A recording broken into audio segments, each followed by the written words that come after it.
in Mexico. The silver grizzly bear in the high Mexican Sierras. What? Ongoing reports of grizzlies. So the same species that would have been here, right, that hung out in the Sierras of Mexico, and then in these, what they call sky islands, if you're familiar with that term. I'll explain in a second. These islands of isolated habitat up in the sky where they get more rainfall and everything else. There's big tracts of private land down there in Mexico where a couple of these farmers are like, something's killing my cattle and it's not a mountain lion. And it could potentially be like half a dozen Mexican grizzly bears. Couldn't it be jaguars though? Could be, but they're saying it's not cats. There's like reported sightings of seeing bears. Really? And if you look up the Mexican grizzly bear, you know, it was declared extinct 20 years before another one was killed. So they're like, nah, they're gone, they're declared extinct, then 20 years later, some guy shoots one. But take a look at when the last one was killed, and then if you can find it, see where it says they were extinct, and it's...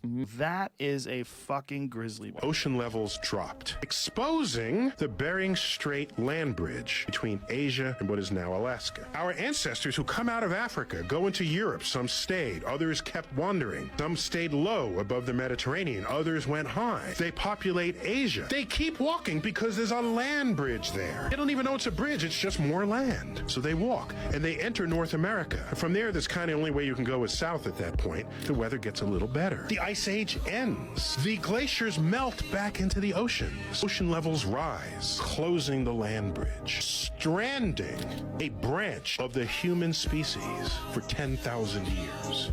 Now you have Europe, Asia, Africa, and North and South America, and they know nothing of one another. Two separate branches of the human species. Now, Columbus crosses the Atlantic, makes contact with humans. This is the first time that has happened in 10,000 years. We have rejoined two branches of the human species. The alpha male was sitting on my little platform and he howled right outside my tent. And I sat up and I grabbed my gun and I was just sitting there and he woke me up from a dead sleep.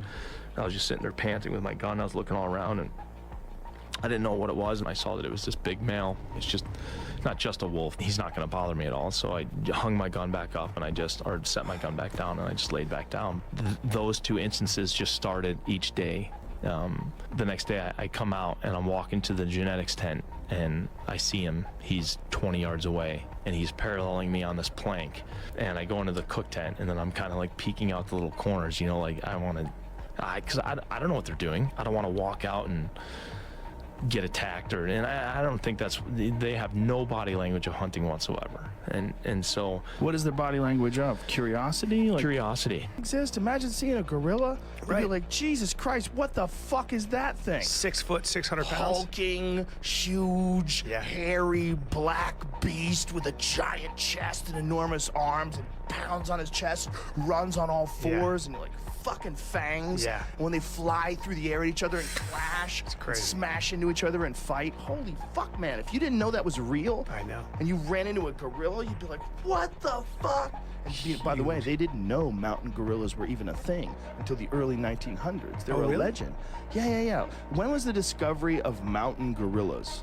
Don't they think those giant chimps in the Congo are a hybrid? No, they don't anymore because they have DNA. Oh. They're the only chimpanzee species or subspecies, I guess you should say, that they found that has a crest on its skull like a gorilla. 1902, bro. Damn. Yeah. Do gorillas ever eat meat, or they're just vegetarians? Not gorillas. No. Yeah. Gorillas we are closer to chimpanzees than chimpanzees are to gorillas. Of those arms, and this is the only animal that I can think of that developed that way. And was he a plant eater? No. T-Rex? Oh, T-Rex. Yeah. Yeah, T-Rex was, they don't know if T-Rex was a predator or if T-Rex was a scavenger. They think by the shape, there's some talk that by the shape of his bones, he might have been using those bones to crush giant dinosaur bones. And that like he might be surviving on dead things. Yeah. And that they had some speculation that they might have had, they don't know what they really looked like because they don't know the skin color. They had some speculation that they might have had faces like vultures, like red, fucked up, really brightly colored faces, just to let you know they're disgusting. Like when you see vultures, it's not a coincidence that they're the grossest fucking looking animal on the planet and all they eat is dead shit. Yeah. And they're big. Vultures are fucking big. Man. Right. That's a big animal. Flopping around with these giant wings. Red-faced, stupid bird. The megalodon is not extinct and actually still out there. Brother, I don't just believe, I know. 11 years ago, I was a part of a classified NASA operation called Project Deep Dive. We were researching deep-sea marine biology. And when I say deep sea, I mean really deep.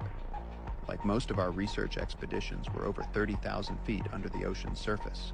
When you're that deep in the ocean, you start to realize how little we know about this abyss we call the ocean. We might as well have been in deep space. That's what it feels like when you're down there.